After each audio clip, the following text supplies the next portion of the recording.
Dear brothers and sisters, oftentimes we are looking for something special to provoke in us a connection to Allah subhanahu wa ta'ala that we feel like we have seen in others and that we envy.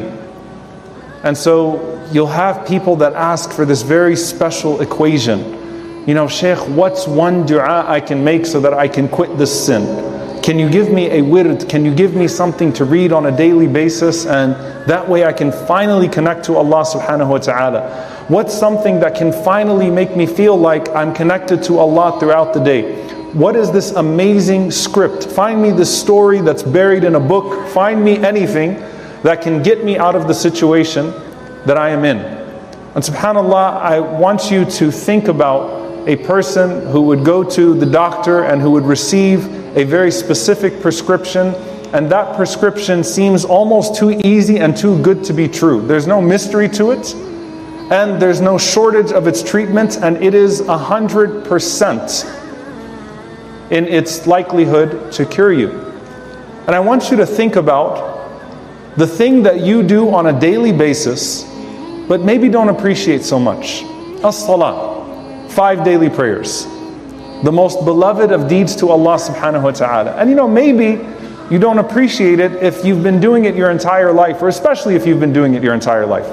But someone looks at you from the outside and says, you really have to pray 5 times a day no matter what, and pull away and find this corner. And to that person that's walking in the airport and that sees you next to a gate, or that person at school that sees you on time praying and in the corner doing your ruku' and your sujood, you look like a monk to that person. But to you, this is just another thing you got to get done throughout the day. And I want you to think about how special these 5 prayers are for a moment. That the Prophet ﷺ said that they are ahabbul a'mali ila Allah, the most beloved of deeds to Allah. As-salatu li waqtiha, or as-salatu ala waqtiha. To pray on time is the most beloved of deeds to Allah subhanahu wa ta'ala. وَمَا تَقَرَّبَ إِلَيَّ عَبْدِي بِشَيْءٍ. No one will come to me, no one of my slaves will come closer to me with anything أَحَبَّ إِلَيَّ مِمَّا افْتَرَضْتُهُ عَلَيْهِ, with anything more beloved than that which I have prescribed upon them. Before Qiyamul Layl, before this special dua, before this amazing story, it's these 5 prayers that you have. When you talk about muhasaba and muraqaba, when you talk about self-accounting and observing the sight of Allah subhanahu wa ta'ala upon you, there is no deed more powerful than the one that you have been instructed to do 5 times a day if you pray right. If you establish the prayer right. So I want to sit with this ayah for a bit, where Allah subhanahu wa ta'ala says in Surah Al-Ankabut, "Utlu ma uhiya ilayka min al-kitab wa aqim as-salah." Recite that which has been revealed to you of the book and establish the prayer. Inna as-salata tanha 'anil fahsha'i wal munkar. Verily, the prayer forbids, it stops you, it forbids you from falling into al-fahsha wal munkar. 2 categories of sins. The ulama have long, beautiful, powerful reflections on these 2 categories. If you read the English translation, it would say the major and the minor sins, the extremely foul sins, and the sins that might be considered more consistent or more regular or amongst the overlooked sins. But the point is, all sins fall under these 2 categories. And al-fahsha tends to represent in the Sharia that which has a level of disgust, that which is qabih, that which is flagrant, that which represents a different stage in your distance from Allah subhanahu wa ta'ala. That's why Allah Azza wa Jal refers to zina, adultery, fornication, and all types of sexual deviance with this term of fahisha, because it's foul, it takes you so far away from Allah subhanahu wa ta'ala. Wal munkar, as the most subtle or most specific way, kullu ma ankarahu ash-shar', everything that Allah subhanahu wa ta'ala has forbidden in His legislation falls under munkar in some way. The point is, prayer is a guard against these things. And a person might say, well, how come I pray but I still commit these sins? Does that mean I'm not praying at all? And there is a hadith that's narrated in a Tabarani that is extremely weak, but that gets quoted frequently, that seems to indicate that much, where the Prophet ﷺ in this report is said to have said, "Man lam tanhahu salatuhu 'anil fahsha'i wal munkar fala salata lahu." Whoever is not stopped from these sins, the major ones, the minor ones, the flagrant ones, the regular ones, by their salah, then it is as if they have no salah. Their prayer is not recorded for them. Now this hadith is problematic, not just in its sanad, not just in its chain, but in what it might indicate. There is a report from Ibn Mas'ud radiallahu ta'ala anhu and Abdullah ibn Abbas radiallahu anhuma, in their words, مَنْ لَمْ تَنْهَهُ صَلَاتُهُ عَنِ الْفَحْشَاءِ وَالْمُنْكَرِ لَمْ يَزْدَدْ بِهَا مِنَ اللَّهِ إِلَّا بُعْدًا. It is a scary one. That whoever does not find that their prayer takes them away from evil, obscene deeds, from sinning, then they did not get from their prayer except for distance. Salah is qurb. It is a sila, it's a connection to Allah subhanahu wa ta'ala that is meant to bear closeness. Closeness. And here, if you are treating your prayer like a chore, or maybe even doing it just to get by, then it may actually be distancing you further from Allah subhanahu wa ta'ala. And a lot can be said about this, that if the most potent form of connection that you have to Allah subhanahu wa ta'ala does absolutely nothing for you, then at the very least there's a hardening of the heart that's taking place. Someone that comes into the religion for the first time and learns the salah for the first time might taste its sweetness quicker than someone that's been praying for so many years. And inshallah ta'ala, the salah is documented for them, but the heart has not been softened in any way, and the closeness to Allah subhanahu wa ta'ala is not being established. Now there are two incidents with the Prophet sallallahu alaihi wasallam that are very important in regards to this ayah, which is that there's a difference between a person who is praying and who is falling even in fahisha, even in deep sin, but that goes to their prayer and hopes that their prayer will cure them from that and seeks a connection with Allah subhanahu wa ta'ala, but is at a particular point in their journey. See, a lot of times you diagnose two people wrong because you frame them based on the output in the exact same way. The munafiq could look indistinguishable from the struggling Muslim to the outward eye, but there's something of the heart. And so we find in an authentic narration that the companions came to the Prophet ﷺ and they said, Ya Rasulullah, inna fulana yusalli bin nahar wa yasriqu bil layl. Think about this lifestyle. This man prays in the day or prays at night and steals during the day. Think about this. He prays during the day, he steals at night. He lives between salah and sariqa, theft. And the Prophet ﷺ responded and he said, Inna salatahu la tarda'uhu, that his prayer will one day bring him back. And another authentic narration from Anas radiallahu ta'ala anhu, he said, أن فتى من الأنصار كان يصلي مع رسول الله صلى الله عليه وسلم, that there was a young man from the Ansar, and realized no one was Muslim that long with the Prophet sallallahu alaihi wasallam because his entire mission on earth was 2 decades alayhi salatu wasalam. And if you're an Ansari, that means that it's less than a decade. And so this young man used to pray with the Prophet sallallahu alaihi wasallam, but look at his description by the companions. ثُمَّ لَا يَدَعْ شَيْئًا مِنَ الْفَوَاحِشِ إِلَّا رَكِبَهُ. There wasn't a single one of the obscene deeds except that he was guilty of those deeds. فَوُصِفَ لَهُ صَلَّى اللَّهُ عَلَيْهِ وَسَلَّمَ حَالًا. He was spoken about to the Prophet ﷺ, described to the Prophet ﷺ in this regard. And the Prophet ﷺ said, إِنَّ صَلَاتَهُ سَتَنْهَاهُ يَوْمًا. One day his prayer is going to stop him. One day his prayer will bring him back. Look, the man has shut a lot of doors between him and Allah subhanahu wa ta'ala. Don't shut the most important door that he has. And to all of the people in here that are struggling, even with a major sin, don't diminish the major sin, but don't let shaitan get in your head and tell you, what's the point of your salah if you're committing this sin? And Anas goes on to say, subhanAllah, that this young man repented to Allah subhanahu wa ta'ala shortly after the Prophet ﷺ said that. And so don't let the shaitan play you into thinking that at any point giving up the salah is necessary because you've distanced yourself that much from Allah subhanahu wa ta'ala. But then it brings us back to the ayah. Then what is the ayah saying? If it's not saying stop praying, if it's not getting you to stop these sins and not getting you to be more accountable with these sayyat, then what is the ayah actually saying? And this is the beautiful hadith from Jabir ibn Abdullah radiallahu ta'ala anhu, that the Prophet sallallahu alaihi wasallam said, مثل الصلوات الخمس كمثل نهر جار غمر وفي رواية عذب. The Prophet ﷺ said, the example of your 5 daily prayers is like a flowing deep river. A flowing, deep river.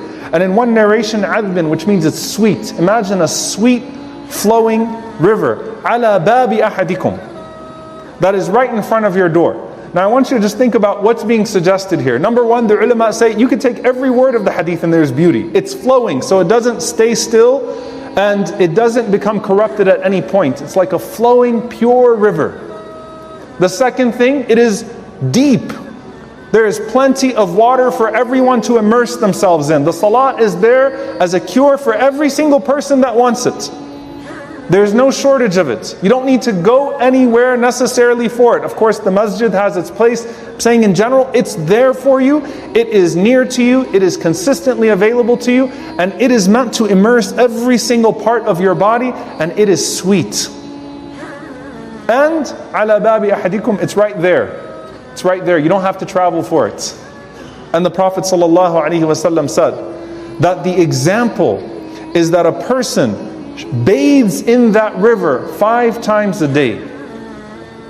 What type of filth would remain on a person, as Al-Hasan rahimahullah comments on this, if he bathes 5 times a day?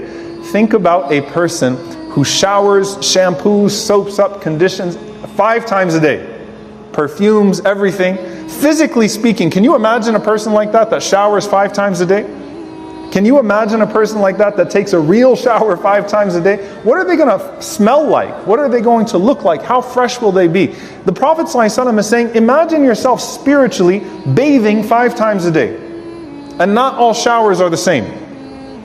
There's the sunnah. There are different brands of shampoo, different brands of soap, different fragrances, different ways in which you scrub yourself. Not every shower is the same.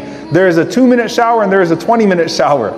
Not every one of them is the same. But what the ulama say when they comment on this is that a true salah, if you immersed yourself 5 times a day, a person could achieve wilayah with Allah subhanahu wa ta'ala, a friendship with Allah subhanahu wa ta'ala, just through that alone.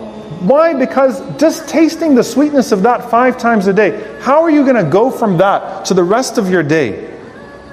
And continue thinking the same way, continue speaking the same way, continue looking at the same things. And Allah Azza wa Jal continues and He says, وَلَذِكْرُ اللَّهِ أَكْبَرُ. And the remembrance of Allah is greater. And the ulama say this is loaded with beauty as well. Is the remembrance of Allah greater in the salah or greater as a deterrence? Meaning, عَنِ النَّهِي عَنِ الْفَحْشَاءِ وَالْمُنْكَرِ, as deterring you from these types of evils throughout the day. What is the extent to which this ayah is suggesting وَلَذِكْرُ اللَّهِ أَكْبَرُ? And the scholars say a few things and we can reconcile them. Number one, can you imagine for a moment if in your prayer you were allowed to use your phone? And by the way, you're not allowed to use your phone in the prayer or in Salat al-Jum'ah, by the way. Can you imagine if in Salah you were able to scroll through your phone? Can you imagine if you were able to have conversations during Salah? I mean, you don't have to look further than Tawaf and Umrah and Hajj and the types of conversations that are ensuing there. Between the selfies and the conversations, I don't know how much dhikr some people can get in a matter of just 7 rounds. Can you imagine if in your salah, the one time of the day, the 5 times of the day, that you come to the prayer where you have to, at least at the bare minimum, not talk about evil things, not say evil things, not listen to evil things, not look at evil things. Can you imagine if that was compromised?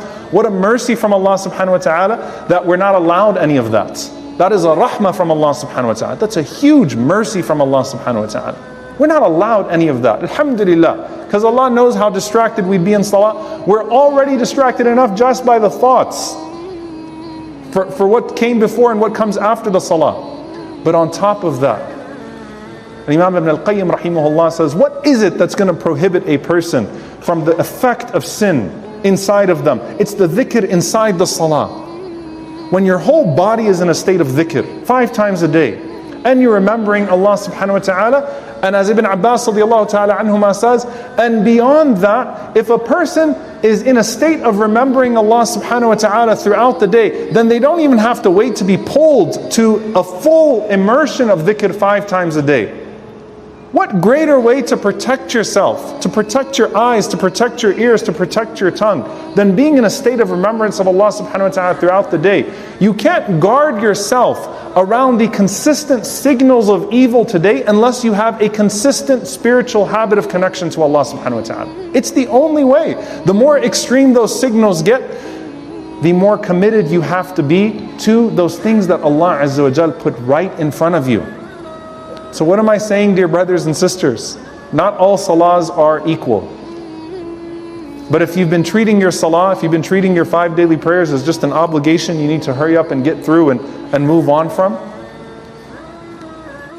take a step back and remind yourself that Allah Azza wa Jal just gave you the greatest gift in these 5 prayers. Treat them right. Honor these 5 prayers. You know, subhanAllah, there's a hadith, and I'll end with this narration. It's a beautiful one, and it's similar to one that we hear around Ramadan, and it's also authentic, about 2 brothers. And it's narrated from Sa'd ibn Abi Waqqas radiallahu ta'ala anhu, whose son narrates it from him, that there were 2 brothers in the time of the Prophet sallallahu alaihi wasallam, and one of them هلك أحدهما قبل صاحبه بأربعين ليلة. One of them died 40 days before the other. So just a little over a month before the other, one brother died before the other. And they were speaking in front of the Prophet ﷺ, and they were talking about the one who died first. One died 40 days before the other. So the Prophet ﷺ is listening to them praise the first one that passed away, and then he says, أَلَمْ يَكُنِ الْآخَرُ مُسْلِمًا? Wasn't the second one a Muslim too? You're talking about the first one. Wasn't the second one a Muslim as well? And the Prophet ﷺ wants to make a point. They said, "Bala ya Rasulullah, wa kana la ba'sa bihi." They said, "Yes, O Messenger of Allah," and he was all right. Like, he was okay. La ba'sa bihi. He wasn't as great as the first one. And the Prophet ﷺ, in this particular narration, he says, وَمَا يُدْرِيكُمْ مَا بَلَغَتْ بِهِ صَلَاتُهُ. What do you know about what rank his prayer delivered him to? And the Prophet ﷺ repeated that the salah, the example of the salah is like a flowing river in front of your homes, 5 times a day that you could bathe in it. And the Prophet ﷺ says, فَإِنَّكُمْ لَا تَدْرُونَ مَا بَلَغَتْ بِهِ صَلَاتُهُ. You don't know what rank his salah took him to. You don't know how much that extra month of just the 5 daily prayers alone actually elevated his rank. You have no idea. And dear brothers and sisters, when you go to the graveyard and you're seeing these people that are under the ground, and you ask yourself what it is they would want if they could have one more chance, it might just be that Salatul Asr and that Maghrib you just do on the side, and you do it as a sense of burden, like I've got to get this out of the way. And for them it would be more precious than an entire lifetime to just come back and to get one more Salatul Dhuhr, one more Jum'ah, one more Asr. That's the gift that Allah Azza wa Jal has with you right now. If they could say, give me one more chance, let me get one more Dhuhr in, one more Asr in. What are we doing with these precious prayers? And so it's worth it to immerse ourselves, to learn the words that we're saying, to add on the sunnah. وَلَا ذِكْرُ اللَّهِ أَكْبَرُ. Dhikr is driven by love. To add on the dhikr after the salah and beyond, to remember Allah subhanahu wa ta'ala between the two. Inna salata tanha anil fahsha'i wal munkar. May Allah subhanahu wa ta'ala prohibit us from the evil things that taint our souls, that darken our hearts, that don't allow us to perceive His greatness or the magnitude of the gifts that He's given to us anymore. May Allah subhanahu wa ta'ala connect us to Him in every way. May Allah Azza wa Jal purify our deeds so that they are fully pleasing to Him.